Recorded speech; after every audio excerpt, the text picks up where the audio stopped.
Hello. In the series of lectures on English poems, today I am going to discuss Rabindranath Tagore's famous poem Where the Mind is Without Fear. The video is going to be helpful for the students who have taken admission in UG Semester 1 under the colleges of West Bengal State University and opted English as their AEC subjects. However, the video is going to be helpful for the general readers of English literature also. The poem was originally written in Bengali around the year 1900 and it was included in the volume Noibeddo published in 1901 under the title Prarthana, meaning prayer. Tagore himself translated the poem around the year 1911 when he was translating some of his Bengali works into English in request of William Rothenstein, and it was included as poem number 35 in Gitanjali, which gave Tagore the world acclaim with the Nobel Prize in Literature in the year 1913. In 1917, at the Calcutta session of Indian National Congress, Tagore read out the poem, and at that time the poem was titled Indian Prayer. The poem, besides giving us Tagore's vision of a free India, talks about his ideas about nation and nationalism. The time when the poem was written, India was under the colonial rule, and the poem was written at the backdrop of the Bengal partition, Bangabhanga Andolan. And we know that in the history of Indian struggle against the British, this Bangabhanga Andolan has a very significant place. It first rose the Indians against their rulers. The people wanted to come out from the clutches of the British, but what kind of India? What kind of freedom they are asking for? Tagore here talks about that idea of freedom. He here gives us a vision of a land where people will be free to express their words, where people should have their self-esteemed, they have dignity of their own, where the knowledge will go for the all-round development of the individuals. People will be hardworking, industrious, and they will no longer be superstitious. And he prays to the Almighty to lead India into that heaven of freedom, where the mind is without fear and the head is held high. So, mind is without fear. We all know that in the colonial time of administration, the Indians were the subjects of the British and they were living in constant fear. They didn't have the freedom of speech. They didn't have the freedom to work whatever they like. Second part of the line, head where and the head is held high, that's also very significant, where every man should have a dignity of their own. The next line, where knowledge is free. So it's not, Tagore is not only talking about the knowledge should be free of cost to everyone. Tagore talking about his own idea of education. We all know that Tagore didn't have the conventional kind of education. He was admitted in schools, first in the Oriental Seminary, then in normal school, then in Bengal Academy, and at last in St. Xavier's. But none of these schools proved a very happy place for Tagore. Okay. The conventional four walls of the classroom was not at all a comfort zone for Tagore. He was educated at home. Okay. In the latter part of his life, Tagore was also sent to London in order to become a barrister, which was also not fruitful. So this particular line where the knowledge is free, Tagore is not only saying that knowledge should be accessible to every Indians, but he is also talking about the type of knowledge which will go for the all round development of the individuals. After the Macaulay's Minute in 1835, English became the medium of instruction in most of the schools of India, and people at that time were very much attracted towards this English education, because that education will provide them jobs in the offices. But Tagore was voicing his protest against this type of education, which will only produce some clerks who will work in the lower ranks of the offices. And at that time, when people were attracted to that English education, we find two institutions in the country which resisted, which went against this colonial type of education. One is Tagore's Shantiniketan, another is Gandhi's Sabarmati Ashram, where education, the primary education in the mother tongue was compulsory. So Tagore's idea of education is included in this line, and if you look into the curriculum of Vishwabharati, the university which is basically built by Tagore, we find that the open air classroom were there. So this is very much significant that the education should be open. Education should make the mind of the individual broad, and in the curriculum we find many elements are there which is ultimately included to make that individual an ideal citizens, where the literate and illiterate will be one.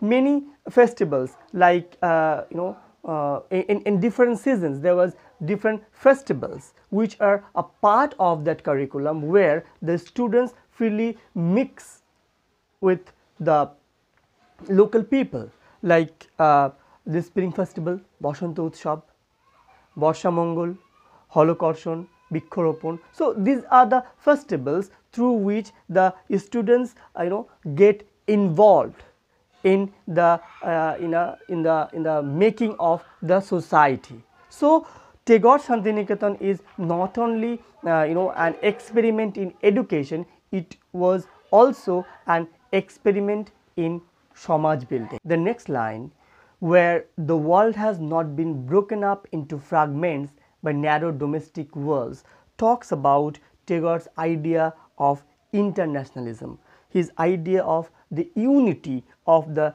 entire world. Fragments means small pieces. So we find that Tagore and Gandhi, they are very good friends, but in spite of their friendship, we find that they have different ideas about nation and nationalism. When Gandhi launched non-cooperation movement, Tagore didn't support it. Tagore considered that cooperation is the very essence of humankind, and every country should cooperate the other to develop. It is very significant here to note that the university that Tagore built in Shantiniketan is named Vishwabharati, the communion of world with India. And if we look into the motto of Vishwabharati, we find Tagore's idea of internationalism, Yatra Vishwam Bhavati Ekanidam. So where the whole world meet in a single nest. Here Tagore expresses the idea that every part of the world, every country of the world will be in good relation with the other. Every province of a country will be in good relation with the other province of the country. So India is a diverse land. One state and the other state, there's many differences in their languages, their religion, their cultures, their food habits. But again, in spite of that differences, they have a unity. Okay, so unity in diversity, the famous phrase coined by Tagore. where words come out from the depth of truth. So when one is fearless, when one has dignity, and when the knowledge went for the all-round development of that individuals, the words will come out from the depths of truth, where tireless striving stretches its arms towards perfection. Tireless striving refers to endless efforts. So in that country, people will no longer be an idle one, ideally idle. They will be very much industrious, they will be hardworking for the development of their nation. Tireless striving stretches its arms. In this particular phrase, we find that the figures which is personification is used here. Striving is an idea, okay, and here you find that striving is stretching its arms, as if striving is very much living and it has two arms which it is stretching towards perfection. An idea is given here the human attributes. This is an example of personification, where the clear stream of reason has not lost its way into the dreary desert sand of dead habit. So Tagore here talks about a world where people will be rational, talks about a world where people will be free from any kind of superstitions, clear stream of reason. Here reason is implicitly compared with a clear stream. Stream means river, a clear river. Okay, it's an example of metaphor, where the clear stream of reason has not lost its way into the dreary desert, dry desert sand of dead habits. Dead habits refers to that superstitious habits which become a kind of an unchanging habits. Okay, people are very much accustomed to those things, to those habits. Okay, now the first part, the clear stream of reason, is very much contrasted with the dreary desert sand of dead habit, which is again an example of metaphor, where the dead habit is compared with a dry desert sand. Okay, metaphor is a figures of speech where two dissimilar things are compared in a very indirect, very implicit way, where the mind is led forward by thee into ever widening thought and action. Ever widening thought means people will be very much broad minded. Okay, and thee in this sentence refers to the Almighty, the God, where the mind will be led forward by the Almighty into ever widening thought and action, into that heaven of freedom. My Father, let my country awake. So my Father again here refers to the Almighty God. Tagore here addresses God as his father. This is in these two lines we find a kind of a moral awakening.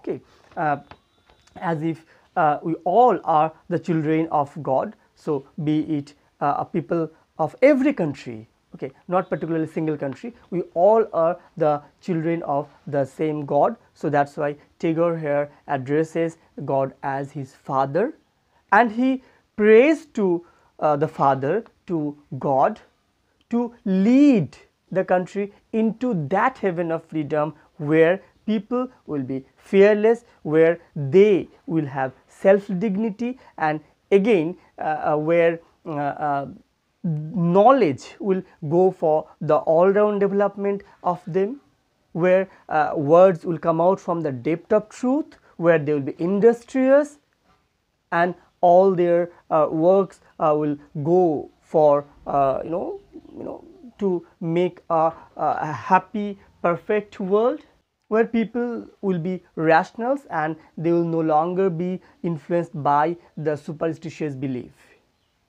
Now if we look into the English translation of the Bengali version, we find that in there is a 10 years gap, 10 or 11 years gap when Tagore wrote the poem in Bengali and when he translated it into English. Okay. Now, within these 10 years, we find Tagore's has gone through many changes. Okay. In the poetic life of Tagore, there is a maturity. Okay. And we find differences between the Bengali composition and the English translation. We find that the English translation is much more softer than the original Bengali poem. In line number 6, the references to manliness, Pourosh, is omitted in the English version. Okay. Again, the stern ending is no more there in that English edition. Rather, it ends with a kind of a prayer to God. The most interesting part of the poem is that the poem was written 113 years ago, but the poem is still very relevant today. People are not so rational and they are not free from superstitions. The knowledge is not free and it's not going for the development of the individual, the all-round development of the individual. People are still living in fear without their dignity. Okay. So, the poem is also very much relevant to the present condition of the world also, where the world is actually fragmented into narrow domestic worlds, where one country is only thinking of their own welfare without the development of the whole human race. In my next video, I am going to discuss some MCQ questions on this poem. Thank you very much for watching the video.